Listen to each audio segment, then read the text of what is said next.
د یو خور ته پوښتنه کړې ده چې د بس زنانه چې د یو بل سره میلاو شي او د یو بل سره غاړه میلاوي نو یو بل ښکلوي، نو بعض زنانه او جنکۍ دا چل کوي چې یو بل ښکلوي نو په دې شونډو باندې یو بل ښکلوي، لکه د یوه د خپلې شونډې د بلې په دې شونډه ولګوي. آیا دا کار جایز دی او که نه؟ او ښه چې موږ ورته ووایو چې دا کار ناروا دی، نو موږ ته ووایو چې په دې څه دلیل نشته چې دا حرام دی، یعنې داسې دلیل نشته چې به کې دا الفاظ چې دا کار څه دی، دا حرام دی. الجواب لازم نه ده چې یو مسله به ته ثابتې، یو مسلې دپاره به حکم ثابتې، نو بلکل اقا الفاظ به راوړې. لباس ته موږ وایو نسوار حرام دی، کوم نسوار ټکی راغلی قرآن حدیث کې؟ د چرسو ټکی شته قرآن حدیث کې؟ هیروین راغلی قرآن حدیث کې؟ اپیم راغلی قرآن حدیث کې؟ نو به مزې کوه.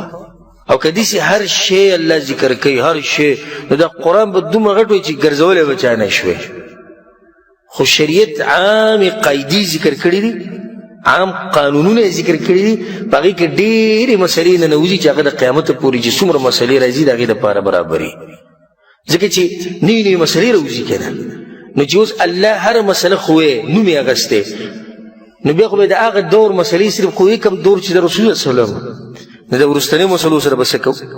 نو الله عامې خبرې کړي دي، پیغمبر صلی الله علیه وسلم عامې خبرې کړي، په هغې کې ډېرې مسلې راننوځي.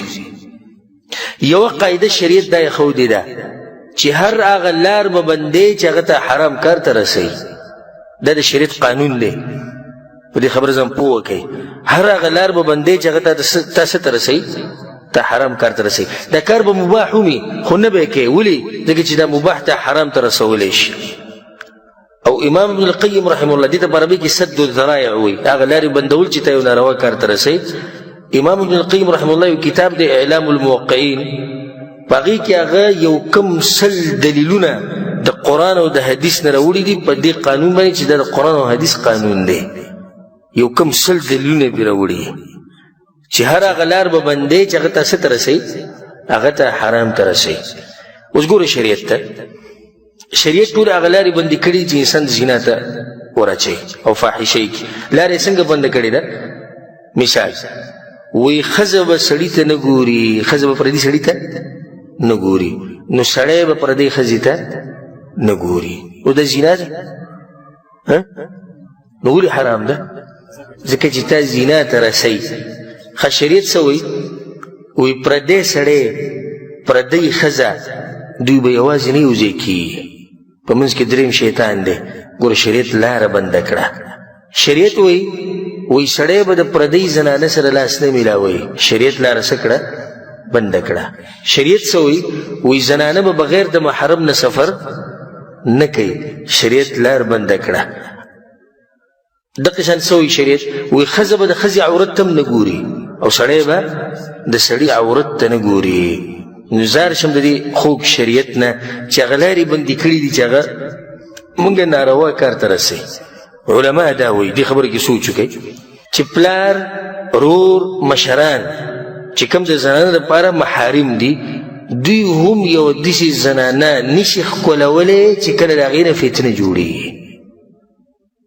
لکه اوس یو ورور دی او د خور تندی ښکلی، نو موږ دا وایو چې دا په هغه ټیم کې جایز دي چې فتنه ترې نه جوړېږي. او که اوس هلک زلمی هلک دی، خور چې دا ښه پیغله جنۍ ده او دی د هغې تندی ښکلی یا هغه د دې تندی ښکلی، نو کیدای شي د دې نه څه جوړی شي، فتنه جوړی شي. نو دروازه به څه کې؟ بنده به کې. دا کار به نه کوئ. نو چې د دوی په منځ کې دا مسله ده، نو دلته خو به حرام او حرامي چې یو زنانه رالګي د بلې زنانه شونډې ښکلی، د دې نه فتنه جوړېږي. که چېرته زنانه د یو بل سره میلاو شي او ډېر وخت بعد او یو زنانه د بله ښکل کړي، تندی وله ښکل کړي، هېڅ خبره نه. خو شونډې ښکلول چې زنانه د زنانه شونډې ښکلوي، د یو بل شونډې ښکلوي، د دې نه څه جوړېږي؟ د دې نه فتنه جوړېږي، د دې نه شیطان ته دروازه کولاویږي. نو ځکه موږ وایو چې دا کار څه دی؟ جایز دی؟ نه دی جایز.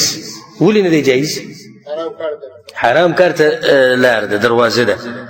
نو په دې کې رد شو په دغه خویندو باندې کوم چې وایي په قرآن حدیث کې دا مسله نه راغلې. قرآن حدیث کې هره مسله شته، خو چې څوک پکې سوچ وکړي الله سبحانه وتعالی دې موږ په قرآن او حدیث باندې پوه